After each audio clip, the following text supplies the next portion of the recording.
We begin this hour with the breaking news. Hamas leader Yahya Sinwar, the mastermind behind the horrific October 7th attacks that killed over 1,200 people in Israel, including 46 Americans.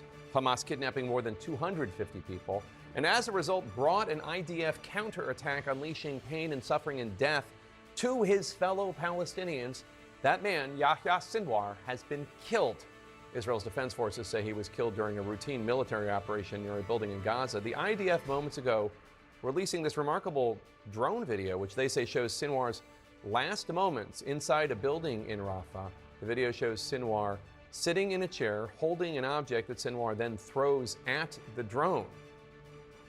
Let's get straight to CNN's Nick Robertson and senior White House correspondent Kayla Tausche, who is traveling with President Biden in Berlin, Germany. And Nick, we heard from Israeli Prime Minister Netanyahu earlier today. He called this a heavy blow to Hamas. He said there's still more work to do. So what lies ahead?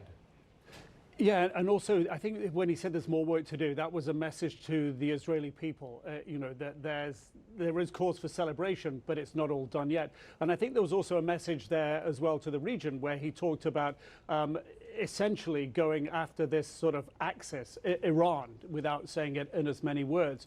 So I think you get the impression there that really, unless Hamas, despite the pressure and the wishes of the United States, that this could be an off-ramp, a diplomatic off-ramp, that he still feels that there is more military work to be done against Hamas, even though they cannot really fire a volley of missiles, that they're disorganized on the ground, they've just lost their leader. He's indicating that unless they hand over the hostages, then they're also going to be chased down as well. So I think this is still a work in progress, and I think that's very much the view from the Prime Minister's cabinet, that they have the upper hand here, and this is the time to execute on all the things they want to do. Kayla, ceasefire talks have been stalled the last couple of months. How optimistic are U.S. officials that negotiations could now resume? Well, they're cautiously optimistic, Jake. I mean, there are a few issues at play here, but the president, you heard him this evening say that now is the time to move on, to end this war. And in a call with Prime Minister Netanyahu, he expressed just as much. And when I spoke to U.S. officials after that call took place, they expressed some of that optimism that at least unlike in previous conversations, President Biden and Prime Minister Netanyahu appeared to have more common ground on next steps and the end game, at least as it pertains to Gaza. They point to the language in the readout that the Prime Minister's office put forward when he says both leaders agreed that there's an opportunity to advance the release of hostages and that they would work together to achieve that objective. Now, that being said, sources also acknowledge that that is one front in this war, and that the retaliation against Iran still looms large, and that is still expected perhaps as soon as in the coming days. And so while there is this cautious optimism that perhaps there is now a new renewed goal toward that hostage and ceasefire deal, which Netanyahu did not use the word ceasefire in his statement, there is also the acknowledgement that there are two other fronts in this war in both Iran and Lebanon, and those have their own unique challenges too, Jake. So, Nick, everyone wants to know what Netanyahu is going to do with this news. But let me ask a different question, which is, why is Hamas still fighting? They've lost all of their top leaders. Netanyahu says at least 20,000 of their fighters have been killed or captured. Gaza is in shambles.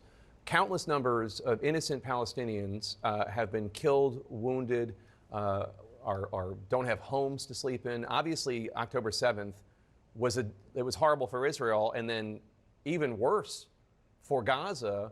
Why doesn't Hamas surrender?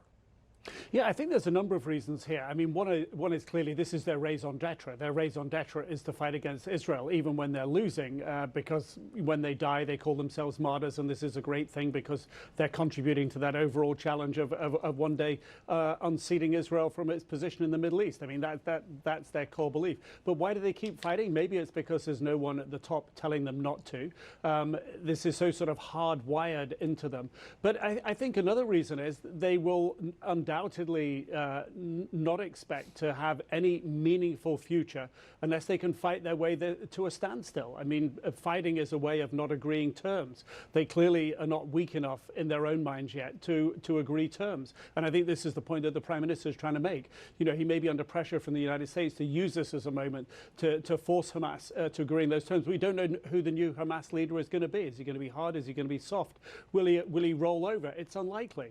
I mean, I think that's the message from Hamas. They get, for themselves, they get glory in dying, even if to us and much of the Palestinian population, it seems needless, wanton, craven, and only bringing about more destruction for the people of Gaza.